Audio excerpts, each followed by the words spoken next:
Hello everyone, welcome to my YouTube channel pharma researcher. तो आज मैं एम्स दिल्ली फार्मासिस्ट का प्रीवियस ईयर क्वेश्चन पेपर लेके आया हूँ। इस पेपर को मैं एक्सप्लेन करूँगा। जैसा कि अभी नेक्स्ट मंथ हमारा एम्स फार्मासिस्ट का एग्ज़ाम होने वाला है, तो उसमें प्रीवियस ईयर क्वेश्चंस बहुत ही इंपॉर्टेंट रहते हैं। जैसे कि ये 2017 का पेपर है, तो इसमें ऑलमोस्ट 70 to 80% क्वेश्चंस उस साल में रिपीटेड क्वेश्चन थे। तो इससे हमें पता लगता है कि जो प्रीवियस ईयर क्वेश्चंस हैं वो बहुत ही इंपॉर्टेंट रहते हैं आपके फार्मासिस्ट एग्ज़ाम्स के लिए। तो चलिए इस पेपर को स्टार्ट करते हैं। तो पहला क्वेश्चन है, which of the following respective phase 1 and phase 2 reactions are the most common drug by transformation reaction. तो इसमें जो ऑक्सीडेशन है वो हमारा फेज़ 1 का most common drug by transformation reaction है, मींस ड्रग मेटाबॉलिज्म रिएक्शन है। एंड फेज़ 2 का जो रिएक्शन है वो है ग्लूक्यूरोनिडेशन। तो ऑप्शन ए इसका करेक्ट आंसर है। देन नेक्स्ट क्वेश्चन आता है, which one of the following drugs has positive inotropic and negative chronotropic action. तो इनमें से किस ड्रग का पॉजिटिव आइनोट्रोपिक, यानी कि पॉजिटिव आइनोट्रोप का मीन होता है कि जो हमारी कार्डिक मसल कॉन्ट्रैक्शन की स्ट्रेंथ होती है वो इंक्रीज़ हो जाती है इंट्रासेलुलर कैल्शियम की क्वांटिटी के बढ़ने की वजह से। तो वो हमारा आता है पॉजिटिव आइनोट्रोप। एंड नेगेटिव क्रोनोट्रोप का मीन होता है कि डिक्रीज हार्ट रेट में कमी आना नेगेटिव क्रोनोट्रोप होता है। तो इसमें से जो ड्रग ये दोनों एक्शंस प्रोड्यूस करता है वो है हमारा डाइजॉक्सिन। ऑप्शन सी इसका राइट आंसर है। द नेक्स्ट क्वेश्चन है, which one of the following therapeutic classes has been proved clinically as a first line therapy for heart failure and has shown decreased hospitalization, improved symptoms and delayed disease progression? तो इनमें से कौन सी therapeutic class है जो कि heart failure के case में first line of therapy है। First line means first treatment जो हार्ट फेलियर में दी जाती है वो, और इस ड्रग की हेल्प से या इस थेरेपेटिक क्लास में जो ड्रग्स आती हैं उनकी हेल्प से जो पेशेंट हॉस्पिटलाइजेशन रेट था वो डिक्रीज़ हुआ है, सिम्टम्स भी इम्प्रूव हुए हैं और जो डिजीज़ प्रोग्रेशन है उसमें भी डिले देखने को मिला है।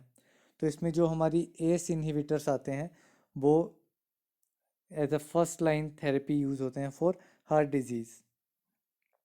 द नेक्स्ट क्वेश्चन है, which one of the following glucose transporters is the new drug target for the management of type 2 diabetes mellitus. तो इसमें जो हमारा सोडियम ग्लूकोज लिंक ट्रांसपोर्टर 2 है ये हमारा न्यू टारगेट था। जब ये पेपर आया था उस टाइम पे जो न्यू टारगेट आया था वो था type 2 diabetes SGLT2। The next question है, which one of the following modes of HIV transmission carries highest relative risk of infection with single exposure? तो HIV ट्रांसमिशन जो होता है वो डिफरेंट मोड से होता है। तो उन डिफरेंट मोड्स ऑफ ट्रांसमिशन में कौन सा ऐसा मोड है जिसमें relative risk of infection highest होता है सिंगल एक्सपोजर पे। तो उसमें अगर ट्रांसफ्यूज़न हो जाए ब्लड और ब्लड प्रोडक्ट्स की तो उस केस में जो रिस्क रहता है HIV इन्फेक्शन का वो हाईएस्ट रहता है। द नेक्स्ट क्वेश्चन है, which of the following are the critical neurotransmitters playing major role in depression. तो इनमें से कौन से क्रिटिकल न्यूरोट्रांसमीटर्स हैं जो कि मेनली डिप्रेशन में मेजर रोल प्ले करते हैं। तो इसमें जो हमारा डोपामिन है, नोरेपिनेफ्रिन एंड सीरोटोनिन, ये तीन न्यूरोट्रांसमीटर्स हैं जो कि डिप्रेशन में रोल प्ले करते हैं। तो ऑप्शन बी इस क्वेश्चन का राइट आंसर है। द नेक्स्ट क्वेश्चन आता है कि अ 55-year-old man is under dots treatment for pulmonary tuberculosis for the last 4 months. Now he has developed symptoms of peripheral neuritis. Which one of the following is the right addition to his therapy to manage peripheral neuritis? तो जो tuberculosis के case में dots treatment दी जाती है that is directly observe therapy. तो एक patient है 55 year को ओल्ड, जिसको लास्ट 4 मंथ से डॉट्स ट्रीटमेंट दी जा रही है फॉर पल्मोनरी ट्यूबरकुलोसिस, लेकिन अभी उसमें पेरिफेरल न्यूराइटिस के सिम्टम्स डेवलप हो गए हैं। तो अभी हमें उसको कौन सी राइट एडिशन करनी चाहिए उसकी थेरेपी में, ताकि वो पेरिफेरल न्यूराइटिस मैनेज हो सके। तो इसमें जो हमारा पीरिडॉक्सिन होता है उसकी हेल्प से पेरिफेरल न्यूराइटिस को हम मैनेज कर सकते हैं। तो ऑप्शन सी इसका राइट आंसर है। देन नेक्स्ट क्वेश्चन आता है, what is the primary mechanism of action of local anaesthetics. तो लोकल एनेस्थेटिक्स का प्राइमरी मैकेनिज्म ऑफ एक्शन बताना है। तो जो हमारे लोकल एनेस्थेटिक्स हैं वो वोल्टेज गेटेड सोडियम चैनल को ब्लॉक करके अपना एक्शन शो करते हैं। तो ऑप्शन बी इस क्वेश्चन का राइट आंसर है। देन नेक्स्ट क्वेश्चन आता है, which one of the following anti arrhythmic drugs acts by inhibiting potassium sodium and calcium channels. तो इनमें से कौन सा एंटी एरिथमिक ड्रग है जो कि potassium sodium and calcium channel को इनहिबिट करके अपना एक्शन शो करता है। तो इसमें जो हमारा अमायोडेरोन ऑप्शन सी है वो ये एक्शन शो करता है antiarrhythmic by inhibiting potassium sodium and calcium channels. Then next question है, a 48 years old women is having the symptoms of weight gain, cold intolerance, constipation, bradycardia, puffy face, lethargy, and dry skin. These symptoms are suggestive of which of the following? तो एक 48 year वो है, उसमें ये सारे symptoms दिख रहे हैं। तो ये सारे सिम्टम्स किस चीज़ को इंडिकेट करते हैं, किस बीमारी को दर्शाते हैं? तो ये हाइपोथायरॉयडिज्म, जो थायराइड से रिलेटेड एक बीमारी है, तो उसको ये डिनोट करते हैं, जिसमें आपका थायराइड लेवल जो है वो कम हो जाता है। द नेक्स्ट क्वेश्चन है, which one of the following receptor is not a ligand gated ion channel receptor. तो इसमें से कौन सा ligand gated ion channel receptor नहीं है? तो इसमें nicotinic receptor ion gated sorry ligand gated ion channel receptor है, 5HT3 भी है, गावा रिसेप्टर भी है, लेकिन H2 रिसेप्टर नहीं है। तो ऑप्शन डी इस क्वेश्चन का राइट आंसर हो जाएगा।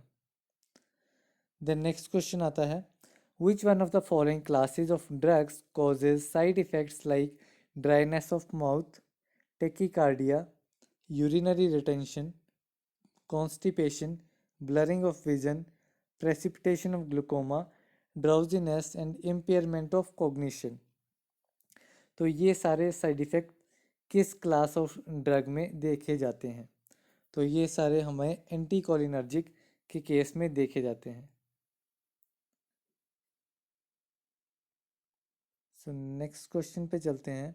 तो नेक्स्ट क्वेश्चन हमारा आता है कि which of the following cytokines are the most important regulators in inflammation and are the targets for anti inflammatory agents used in rheumatoid arthritis. तो इनमें से कौन से साइटोकाइंस मोस्ट इम्पोर्टेंट रेगुलेटर्स हैं इन्फ्लामेशन में, और वो एंटी इन्फ्लामेटरी एजेंट की तरह यूज़ हो सकते हैं रूमेटॉइड अर्थराइटिस की कंडीशन में? तो इसमें जो हमारा ट्यूमर नेक्रोसिस फैक्टर अल्फ़ा है एंड इंटरल्यूकिन 1 है। तो ये दोनों ही फैक्टर रूमेटॉइड अर्थराइटिस में एज एंटी इन्फ्लामेटरी एजेंट की तरह यूज़ हो सकते हैं। द नेक्स्ट क्वेश्चन आता है, which one of the following is a false statement for competitive antagonist.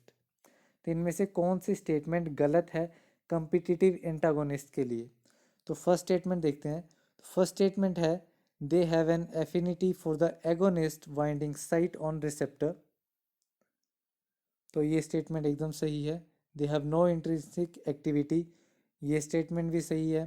Then they cause parallel rightward shift of the control dose response curve. तो ये statement भी सही है। एंड लास्ट आती है, maximum response of the agonist can not be achieved in their presents by increasing the concentration of agonist. तो ये statement गलत है कम्पिटिटिव एंटागोनिस्ट के केस में, क्योंकि जैसे ही अगर हम एगोनिस्ट की कंसंट्रेशन को बढ़ाएंगे तो कॉम्पिटिटिव एंटागोनिस्ट का रिस्पॉन्स कम होता जाएगा, तो हम मैक्सिमम रिस्पॉन्स अचीव कर सकते हैं by increasing the concentration of agonist. So option D इसका राइट आंसर हो जाएगा। वैसे तो इन सारे क्वेश्चंस के आंसर्स यहाँ पे लिखे हुए हैं, तो आप देख सकते हैं इसमें। देन नेक्स्ट क्वेश्चन पे चलते हैं। तो नेक्स्ट क्वेश्चन है, atypical antipsychotics differ from the typical antipsychotics in various ways that define them as atypical. Which one of the following is not a defining property of the atypical antipsychotics? तो इसमें हमें simply बताना है कि atypical antipsychotics की इनमें से कौन सी प्रॉपर्टी नहीं है। तो फर्स्ट ऑप्शन जो है वो इस क्वेश्चन का राइट हो जाएगा। Sustained hyperprolactinemia atypical antipsychotic की प्रॉपर्टी नहीं है। बाकी जैसे कि improved efficacy in treating the negative symptoms को इम्प्रूव करने की एफिकेसी इम्प्रूव्ड है इसमें। लोअर रिस्क है एक्स्ट्रा पिरामिडल साइड इफ़ेक्ट्स का, and greater serotonin receptor blockade than dopamine blockade. तो ये भी इसकी डिफाइनिंग प्रॉपर्टी है एटिपिकल एंटीसाइकोटिक की। अब आते हैं नेक्स्ट क्वेश्चन पे। नेक्स्ट क्वेश्चन है, which one of the following drugs produces significant relaxation of both venules and arterioles? तो इनमें से कौन सा drug significant relaxation venules and arterioles दोनों में रिलैक्सेशन करता है, मीन्स दोनों पे काम करता है? तो जब हम एंटी हाइपरटेंसिव की क्लासिफिकेशन पढ़ेंगे तो उसमें हम देखेंगे आर्टेरियो वेन्यूलर एक क्लास आती है, उसमें एक ड्रग आता है सोडियम नाइट्रोप्रोसाइड, तो वो ये दोनों ही एक्शन प्रोड्यूस करता है। देन नेक्स्ट क्वेश्चन आता है हमारा, that is antiviral action of purine analogues is primarily related to the following। तो जो हमारा एंटीवायरल एक्शन है प्यूरिन का वो इनमें से किसी के साथ रिलेट करता है। तो इसमें ऑप्शन बी करेक्ट है, that is Q is correct, means ये इनहिबिट करता है डीएनए पॉलीमरेज को, and S is incorrect, that is inhibition of viral penetration, ये नहीं करता है, और बाकी दोनों स्टेटमेंट भी इसमें इन्वॉल्व नहीं है। देन नेक्स्ट क्वेश्चन आता है, which one of the following is a tyrosine kinase inhibitor indicated for a variety of malignancies? तो इनमें से कौन सा एक टायरोसिन काइनेज इनहिबिटर है, टीकेआई है, जो कि एक मैलिग्नेंसी को इंडिकेट करता है? तो जो इसमें इमाटिनिव है, तो जिसमें भी निव निव करके लिखा होगा वो सारे टीकेआई में आते हैं, टायरोसिन काइनेज इनहिबिटर कैंसर के ट्रीटमेंट में। तो इस क्वेश्चन का राइट आंसर है option A. The next question है, which one of the following is the most likely positive sign of pregnancy when detected in urine? तो इसमें जो ह्यूमन कोरियोनिक गोनेडोट्रोपिन है HCG, उसकी प्रेजेंस अगर यूरिन में होती है तो वो पॉजिटिव साइन होता है प्रेगनेंसी का। तो ऑप्शन सी इस क्वेश्चन का राइट आंसर है। देन नेक्स्ट क्वेश्चन पे आते हैं। द नेक्स्ट क्वेश्चन है, following are some opioid analgesics. इसमें 4 ओपियोइड एनाल्जेसिक्स हैं, morphine, pethidine, pentazocine and fentanyl. तो इसमें हमें इनको करेक्ट ऑर्डर में अरेंज करना है according to respiratory depressant propensity. तो इसके अकॉर्डिंग, तो इसमें जो रेस्पिरेटरी डिप्रेसेंट प्रोपेंसिटी है वो फेंटेनिल की सबसे ज़्यादा होती है। देन मॉर्फिन आता है, फेंटेनिल, देन मॉर्फिन के बाद आता है आपका पैथिडिन, एंड देन आपका आता है पेंटाजोसिन। तो सबसे ज़्यादा होती है फेंटेनिल की, और सबसे कम है जो यहाँ पे दिए गए हैं उसमें पेंटाजोसिन की सबसे कम होती है। तो ऑप्शन डी इस क्वेश्चन का राइट आंसर है। देन नेक्स्ट क्वेश्चन आता है, which one of the following alkaloids is derived from lysine? Lysine से डिराइव्ड होने वाले अल्कलॉइड है हमारा लोवेलिन। द नेक्स्ट क्वेश्चन है, histologically the barks of Cinnamomum cassia and Cinnamomum zeylanicum differ in one of the following features, identify that.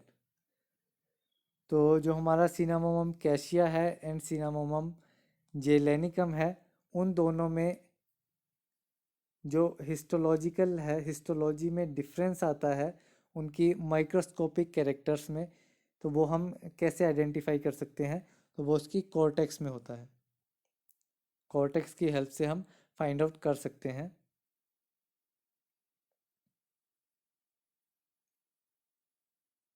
The next question है, the following characteristic property are given in context of saponin. तो यहाँ पे 4 properties दी गई हैं saponin के बारे में, तो हमें इसमें से बताना है कौन सी राइट हैंड कौन सी रॉन्ग है। तो पहली है, saponin give precipitate by shaking with water. तो ये स्टेटमेंट गलत है। तो ये प्रेसिपिटेट नहीं होते हैं, ये फॉर्म प्रोड्यूस करते हैं। देन नेक्स्ट स्टेटमेंट आती है, saponins are diterpenes and give foam on shaking with water. Foam तो देते हैं लेकिन ये डाइटर्पीन्स नहीं होते हैं। देन थर्ड स्टेटमेंट है, saponins are triterpenoidal drugs and cause haemolysis of erythrocyte. तो इसके 2 टेस्ट होते हैं, एक वाटर के साथ शेक करने पे ये फॉर्म देते हैं और दूसरा ये हेमोलाइसिस करते हैं एरिथ्रोसाइट की, एंड साथ में ये ट्राइटर्पिनोइडल कंपाउंड्स हैं। तो आर वाली स्टेटमेंट तो राइट है। देन आता है स्टेटमेंट एस। तो इसमें बताया है कि दे are steroidal or triterpenoidal compounds with tendency to reduce surface tension of water. तो ये स्टेटमेंट भी एब्सोल्युटली करेक्ट है। तो option D, that is P is false, Q is false, R is true and S is true, ये statement हमारी right हो जाएगी।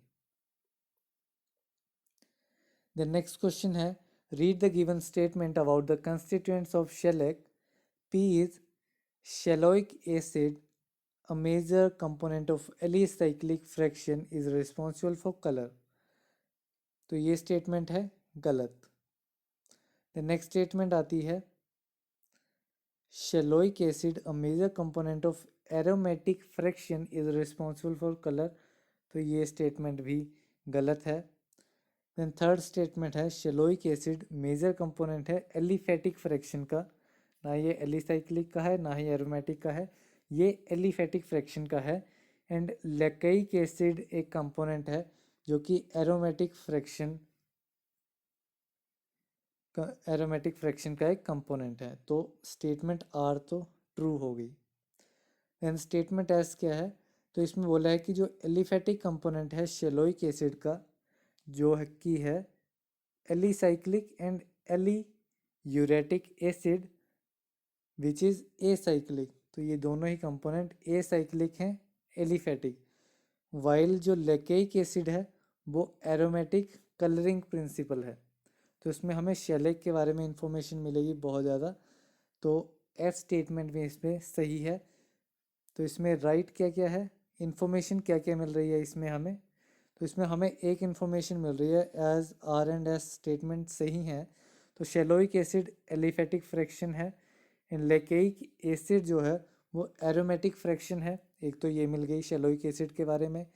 साथ में जो हमारे एलिफेटिक कंपोनेंट्स हैं इसमें, वो हैं शेलोइक एसिड जो कि एलिसाइक्लिक एंड एलीयूरेटिक एसिड हैं। ठीक है, ये दो हैं। एंड दूसरा आ जाता है कि लेकेइक एसिड एरोमेटिक है और एरोमेटिक कलरिंग प्रिंसिपल है। तो ऑप्शन सी इस क्वेश्चन का राइट आंसर हो जाएगा। द नेक्स्ट क्वेश्चन आता है, major component of Cymbopogon citratus is citral which is utilise commercially for the following. ठीक है, तो एक सिम्बोपोगन है, उसमें उसका जो मेजर कंपोनेंट है वो सिट्राल है, जो कि कमर्शियल के लिए बताना है हमें कि ये किसके लिए कमर्शियली यूज़ होता है। Synthesis of vitamin A directly from citral. तो ये स्टेटमेंट गलत है। नेक्स्ट स्टेटमेंट है, synthesis of vitamin A by first converting to T ionone, तो ये विटामिन ए की सिंथेसिस के लिए यूज़ होता है, लेकिन पहले ये आयनोन में कन्वर्ट होता है। ठीक है, तो ये स्टेटमेंट करेक्ट है।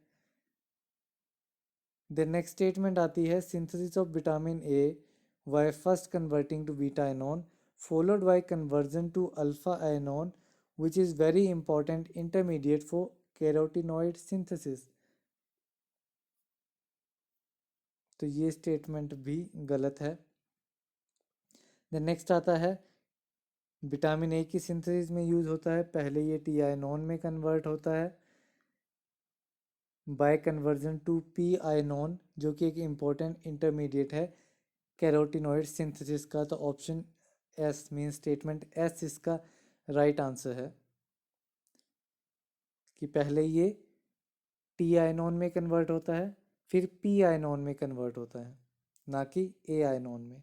तो ऑप्शन बी इस क्वेश्चन का राइट आंसर है। द नेक्स्ट क्वेश्चन है which one of the following constituents is reported to have anti hepatotoxic activity. तो जो हमारा एंड्रोग्रेफोलाइड है उसमें एंटी हिपेटोटॉक्सिक एक्टिविटी होती है।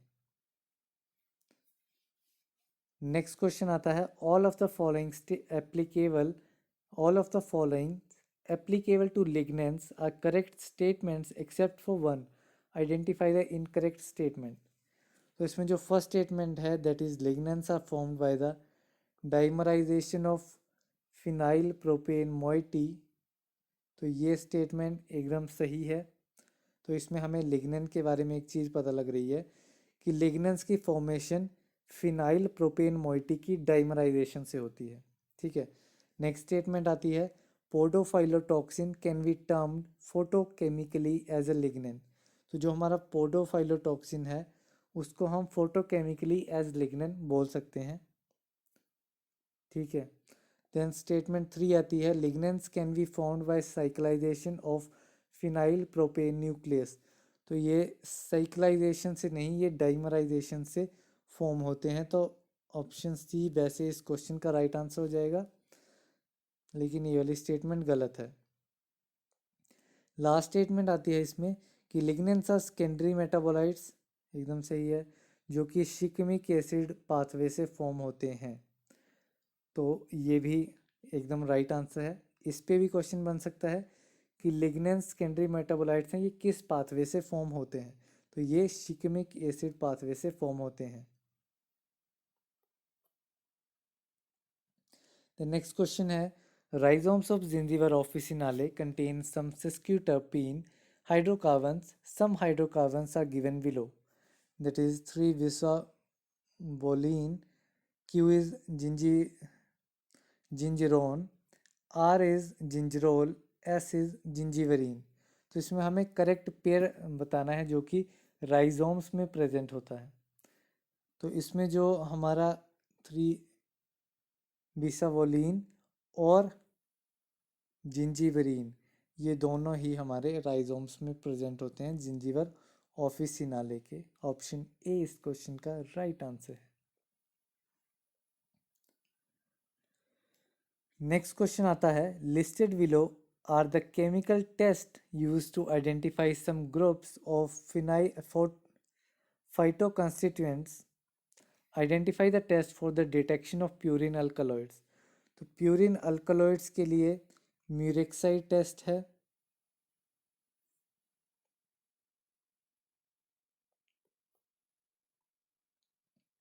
द नेक्स्ट क्वेश्चन है atropine biosynthesis involves a pair of precursors, identify the correct pair. तो एट्रोपिन बायोसिंथेसिस के लिए एक पेयर ऑफ प्रिकर्सर इन्वॉल्व होता है, इसमें से हमें बताना है कि कौन कौन से प्रिकर्सर्स एट्रोपिन बायोसिंथेसिस के लिए यूज़ होते हैं। तो इसमें जो ऑर्निथिन एंड फिनाइल एलानिन है वो एट्रोपिन बायोसिंथेसिस में इन्वॉल्व होता है।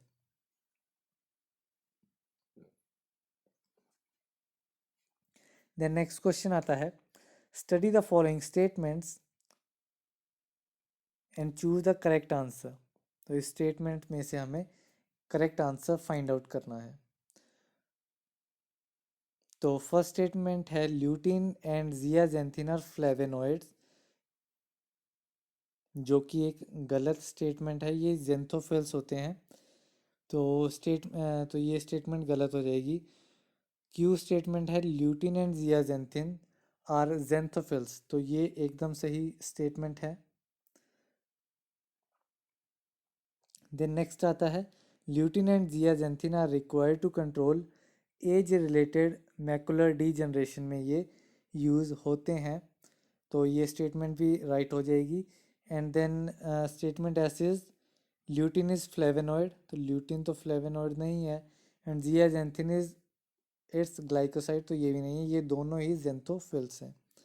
तो ऑप्शन बी इस क्वेश्चन का राइट आंसर है।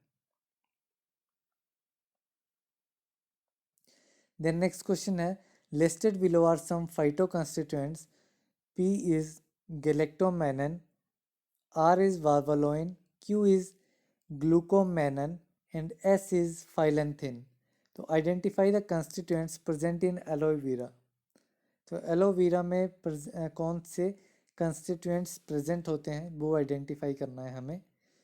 तो इसमें से जो ग्लूकोमेनन है, ठीक है, हमारा ग्लूकोमेनन एंड बारवालोइन, ये दोनों ही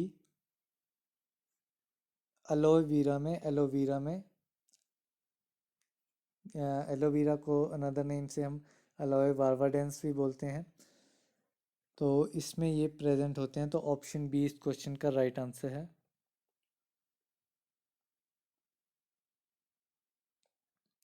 देन नेक्स्ट क्वेश्चन आता है choose the correct answer for the binomial nomenclature of fruits of star anise. तो इसमें इसका binomial nomenclature means botanical name बताना है स्टार नाइस का, तो ये होता है इलिशियम वीरम। ऑप्शन बी इस क्वेश्चन का राइट आंसर है। देन नेक्स्ट क्वेश्चन आता है peruvoside is from one of the following plants, identify the correct name. ठीक है, तो पेरुवासाइड एक नेचुरली ऑब्टेन होता है एक प्लांट से, तो हमें उस प्लांट का नाम बताना है। तो जो हमारा पेरुवासाइड थेवेटिया का केमिकल कंस्टिट्यूएंट है, तो पेरुवासाइड थेवेटिया से ऑब्टेन होता है। देन नेक्स्ट क्वेश्चन आता है one of the following is not required for the initiation and maintenance of plant tissue culture, identify that. तो इसमें जो एब्सिसिक एसिड है ये प्लांट टिश्यू कल्चर में इनिशिएशन और मेंटेनेंस के लिए नहीं रिक्वायर्ड होता है। सुक्रोस मेन कार्बन सोर्स होता है, and kinetin and auxin plant growth promoters हैं।